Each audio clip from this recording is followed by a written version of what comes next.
Namasté. Tu écoutes Signe et Sens, l'émission qui réveille le goût de la vie. Aujourd'hui, comment réussir grâce aux obstacles? Fais-tu partie des personnes qui transforment les défis de la vie en opportunités, ou les vis-tu comme un obstacle sur ton chemin? Aussi loin que je me rappelle, j'ai toujours été admirative et inspirée des personnes qui accueillent les aléas de la vie comme le ferment d'une possibilité, transmutant de facto la brique sur la tête en un véritable tremplin. L'alchimie qui rend belles les fausses notes de la vie. À mon avis, ces personnes ne triomphent pas, vois-tu, malgré les obstacles. Je crois qu'elles réussissent grâce à eux. Mon kiff en tant qu'optimologiste, c'est que derrière chaque porte qui se claque, une opportunité se dessine pour nous de quitter l'imprévisible. Et là, du coup, juste derrière, c'est la géniale offrande de la vie. 3 attitudes pour moi sont particulièrement efficaces pour cheminer vers un objectif grâce aux difficultés que nous pouvons rencontrer. Déjà, il y a premièrement la perception de l'obstacle. Nous savons que ce n'est pas tant le problème, mais plutôt la manière dont nous le percevons, dont nous l'accueillons, c'est-à-dire comme une tuile de plus ou une expérience de croissance qui va tout changer.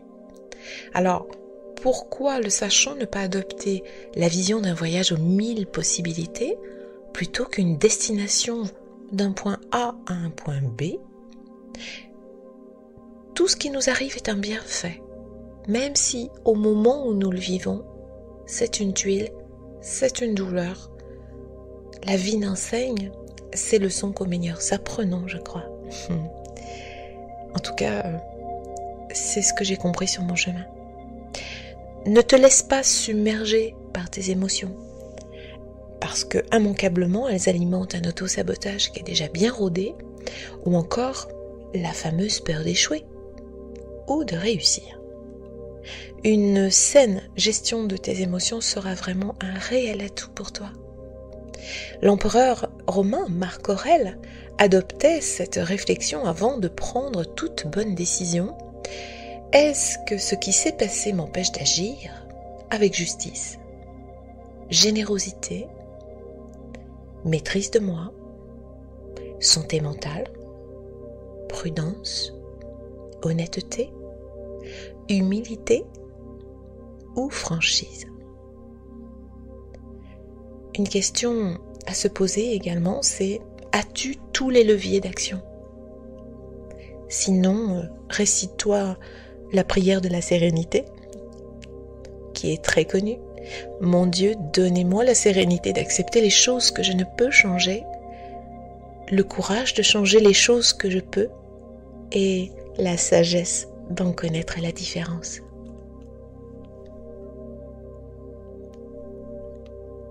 Deuxième point, ton énergie créative. Seconde attitude mettant en évidence ta manière de répondre à la problématique. Est-ce que tu agis tout de suite en cas de pépin? Ou bien est-ce que tu laisses la situation se déliter? L'inertie et la cogitite, comme je l'appelle aiguë, sont des cautionnements un peu faciles à parfois une passivité chronique. Alors je te bouscule peut-être un petit peu par mes paroles, mais du coup j'ai envie de dire merci, parce que si ça te bouscule, c'est que ou que ça t'agace, c'est peut-être parce qu'il y a une résonance avec ton monde intérieur. Alors, accorde-toi une introspection en règle, tu en as peut-être besoin. L'action ou la réactivité est essentielle pour aller vers ta réussite grâce aux obstacles. Si passer à l'action est un souci pour toi, comme la procrastination par exemple, eh bien, peut-être accorder un temps d'accomplissement vers pourquoi, comment s'est construit tout ce cheminement, de me retirer, de me distancier de tout ce que je crains, évidemment, de réussir ou d'échouer. J'ai toujours en tête cette phrase d'Edison quand il avait investi des millions de dollars dans des prototypes dans une de ses usines et que en quelques instants, suite à un incendie, tout a brûlé. Et en fait, il a eu cette phrase, paraît-il, qui se transmet. « Oh, mais Dieu merci, toutes nos erreurs ont brûlé. Recommençons depuis le début. » Et en fait, bien, ça permet d'envisager l'échec, ou pour les personnes, peut-être tu en fais partie, qui envisagent l'échec comme véritablement une tuile, mais alors peut-être revoir ta position, parce que voilà, c'est une expérience qui n'a pas abouti, mais ce n'est pas la fin. C'est peut-être le début. Quoi que tu vises, fais preuve d'audace. Sois persévérant et acteur de l'événement. C'est le meilleur moyen de garder le contact avec ton pouvoir créateur. N'oublie pas que tu as le droit d'échouer. Ce sera donc une tentative non aboutie. Recommence avec détermination. Rappelle-toi tes premiers pas. À aucun moment tu t'es dit non merci. Je marcherai pas debout, c'est trop compliqué ça. Ok ? Pour les jours où tu doutes, eh bien relis la phrase de Mandela. Je ne perds jamais, soit je gagne, soit j'apprends. Et puis bien sûr la détermination. Ah, la détermination. Réussir avec l'adversité, c'est se couler dans une posture de leader éclairé, déterminé, inspiré par son chemin de vie. Fais preuve d'humilité face à la grandeur de l'existence, parce que elle est immense et généreuse. Mais n'oublie pas que tu dois faire ta part pour réussir. Alors place-toi plutôt en co-créateur et la magie opérera. Face à l'adversité, ton atout consistera à imaginer des solutions à partir de toi. L'anticipation est un facteur de réussite. L'entraînement mental renforcera ton agilité naturelle. L'acquisition de compétences émotionnelles nourrira ta posture d'être. Une alimentation riche en principes vivants et actifs dopera ta neurochimie interne. Un sommeil régénérateur, des relations épanouies, autant de facilité pour atteindre tous les sommets. C'est si simple.